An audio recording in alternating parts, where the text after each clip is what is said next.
Welcome back વિદ્યાર્થી મિત્રો. વાક્ય નંબર 3થી આપણે શરૂ કરવાનું છે. કિરણ બોટ સમ ટોયસ લાસ્ટ વીક. તો અહીંયા લાસ્ટ શબ્દો પરથી આપણને થોડું ઘણું ખ્યાલ આવી જાય કે આ વાક્ય છે તે ભૂતકાળનું છે અને અહીંયા બોટ એટલે કે બાય ખરીદવું તેનું ભૂતકાળનું રૂપ છે. તો આટલું તો આપણને ખ્યાલ આવી ગયો કે આ વાક્ય ભૂતકાળનું છે. આપણે પ્રશ્ન બનાવતી વખતે ડીડનો ઉપયોગ કરવો પડશે. તો શરૂઆત કરીએ. અહીંયા કયા કયા શબ્દ નીચે અંડરલાઇન છે? નામની નીચે, ટોયઝની નીચે અને લાસ્ટ વીકની નીચે.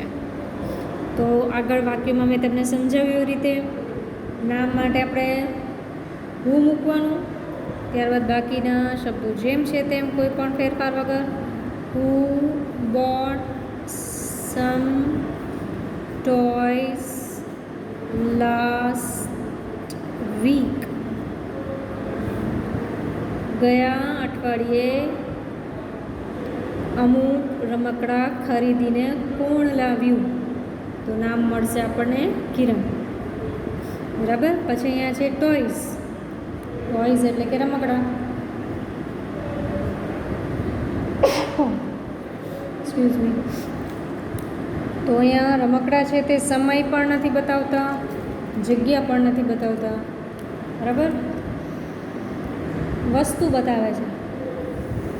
વસ્તુ એટલે કે શું શું તે લાવ્યો છે. બરાબર. ફરીથી તમને થોડું યાદ દેવડાવી દઉં. અહીંયા ટોયસ છે તે વ્યક્તિમાં પણ નહીં આવે, સમય પણ નહીં આવે, સ્થળમાં પણ નહીં આવે, પરંતુ વોટ એટલે કે શું વસ્તુ દર્શાવે છે, શું ખરીદી લાવ્યો. એટલે આપણા પ્રશ્ન બનશે વોટથી. વોટ, ત્યારબાદ મૂકવાનું ડીડ, પછી આવશે નામ વોટ ડીડ કિરણ. હવે અહીંથી એક શબ્દ આપણે લેતા જઈશું. બોટ છે તો બોટનું મૂળ રૂપ શું થઈ ગયું? Buy. What did Kiran buy. હવે સમ ટોયસ છે તેને આપણે પ્રશ્ન સમજ લઈએ કે આપણાને પ્રશ્ન બનાવવા માટે ઉપયોગ કરીએ છીએ. તો બાકીના શબ્દ શું રહ્યું? Last week. What did Kiran buy some last week. તો વાક્ય રચના થોડી વિચિત્ર થશે. એટલે આપણે સમ ટોયસ છે એને આપણે પ્રશ્ન બનાવવા માટે આટલા શબ્દને આપણે સ્કીપ કરીએ અથવા તો કાઢી નાખીએ. કારણ કે આના માટે આપણે તો પ્રશ્ન બનાવીએ છીએ કે શું ખરીદી લેવું, તો કેટલાક રમકડા ખરીદી લેવું. આ શબ્દ છે એ પ્રશ્ન બનાવતી વખતે ટોયસ તો આપણે નહીં જ લખીએ, પરંતુ સમ શબ્દ પણ એની સાથે આપણે ઇન્ક્લુડ કરી લઈશું. એટલે તો તમને એમ થાય કે અહીંયા તો ટોયસની નીચે જ અંડરલાઇન છે તો સમ કેમ નથી લખ્યું. પરંતુ જો અહીંયા તમે સમ મૂકીશો તો કેવી રીતે થશે પ્રશ્ન કે what did Kiran buy some last week. તો પ્રશ્ન રચના છે તે અર્થ વગરની થઈ જશે. તો આપણે સમ ટોયસ કેટલાક રમકડા, તો કેટલાક રમકડા છે એ લાવ્યો છે. તો એ વસ્તુને જ આપણે જવાબ સમજી અને એને આ બંને શબ્દને આપણે પ્રશ્ન બનાવતી વખતે કાઢી નાખીએ છીએ. તો આખો પ્રશ્ન આવી રીતે બને છે કે what did Kiran buy last week. ગયા અઠવાડિયે કિરણ શું ખરીદી લાવ્યો? બરાબર. લાસ્ટ વીક સમય બતાવે છે તો સમય માટે આવશે વેન. તો વેન આપણે અહીંયા મૂક્યું. ત્યારબાદ મૂકીશું ડીડ. વેન અને ડીડ મુકાઈ ગયું. હવે વાક્યની શરૂઆતથી એક એક શબ્દ લેતા જાય. કિરણ, પછી બાય, સમ ટોયસ અને લાસ્ટ વીક નીચે અંડરલાઇન છે. એટલે કે આના માટે આપણે પ્રશ્ન બનાવે છે તો એ શબ્દ અહીંયા રિપીટ થશે નહીં. પ્રશ્ન બનાવી દીધો તો અહીંયા આપણે પ્રશ્ન ચિહ્ન ક્વેશ્ચન માર્ક મૂકવું જરૂરી છે. તો પ્રશ્ન આવી રીતે થઈ જશે કે when did Kiran buy some toys.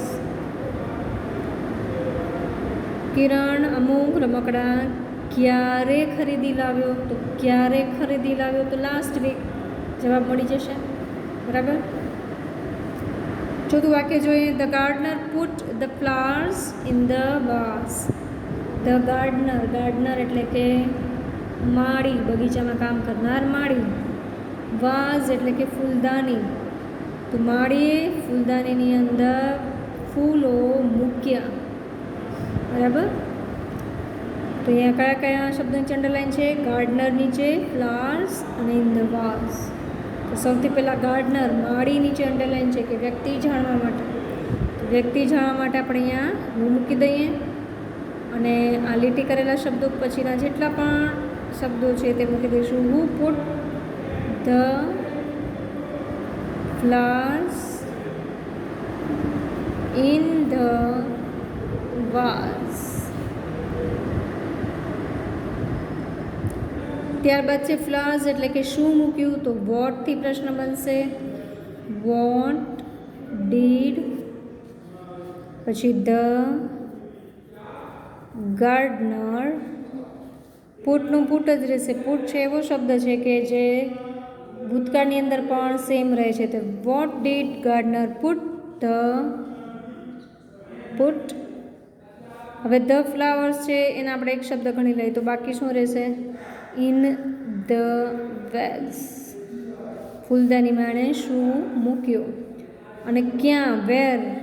ક્યાં મૂક્યું? તો અહીંયા આપણે વેરથી પ્રશ્ન બનશે. Where did the gardener, where did the gardener put the flowers? તેણે ફૂલો ક્યાં મૂક્યા? બરાબર. હવે એક વાક્ય અહીંયા આપેલું છે કે Shirish arrange the books in the cupboard in the morning. શિરીષે સવારમાં કબાટની અંદર પુસ્તકો ગોઠવ્યા. હવે આ વાક્ય તમારી સમક્ષ છે. અહીંયા અરેન્જનું મેં મૂળ રૂપ પર લખી રાખેલું છે અને શેનાથી પ્રશ્ન બનશે? હુ, વોટ, વેર અને વેન તે પણ લખી રાખ્યું છે. તો વિદ્યાર્થી મિત્રો, તમારે આ વિડીયોને અહીં પોઝ કરી અને આ ચારેય શબ્દો પરથી આ વાક્યને પ્રશ્નમાં તમે કેવી રીતે ફેરવશો તે તમારે જાતે લખવાનું રહેશે. બરાબર. પ્રયત્ન કરજો કે આવી રીતના તમે પ્રશ્ન બનાવી શકો છો કે નહીં. હુ, વોટ, વેર અને વેનથી. બરાબર. તો આ એક વાક્ય છે તમને હું સોલ્વ કરવા માટે અહીંયા મૂકું છું અને આ વિડીયો અહીંયા આપણે પૂર્ણ કરીએ છીએ. Thank you.